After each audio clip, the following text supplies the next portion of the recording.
दो चार बुजुर्ग दोस्त एक पार्क में बैठे हुए थे। वहाँ बातों बातों में रोटी की बात निकल गई।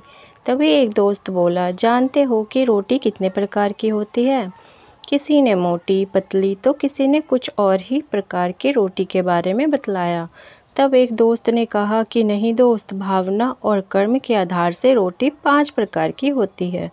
पहली सबसे स्वादिष्ट रोटी माँ की ममता और वात्सल्य से भरी हुई, जिससे पेट तो भर जाता है पर मन कभी नहीं भरता। एक दोस्त ने कहा, 16 आने सच, पर शादी के बाद माँ की रोटी कम ही मिलती है। उन्होंने आगे कहा, हाँ वही तो बात है। दूसरी रोटी पत्नी की होती है, जिसमें अपनापन और समर्पण भाव होता है, जिससे पेट और मन दोनों भर जाते हैं। क्या बात कही है यार, ऐसा तो हमने कभी सोचा ही नहीं। फिर तीसरी रोटी की किसकी होती है? एक दोस्त सवाल किया। तीसरी रोटी बेटी की होती है, जिसमें संपूर्ण समर्पण और प्रेम भाव होता है।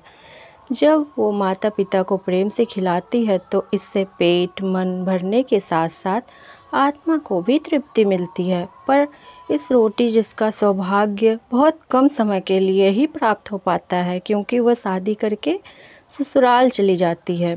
चौथी रोटी बहू की होती है, जिसमें सिर्फ कर्तव्य का भाव होता है, जो कुछ कुछ स्वाद भी देती है और पेट भी भर देती है और वृद्धाश्रम की परेशानियों से भी बचाती है। थोड़ी देर के लिए वहाँ चुप्पी छा गई। लेकिन ये 5वीं रोटी कौन सी होती है? मौन तोड़ते हुए एक दोस्त ने पूछा।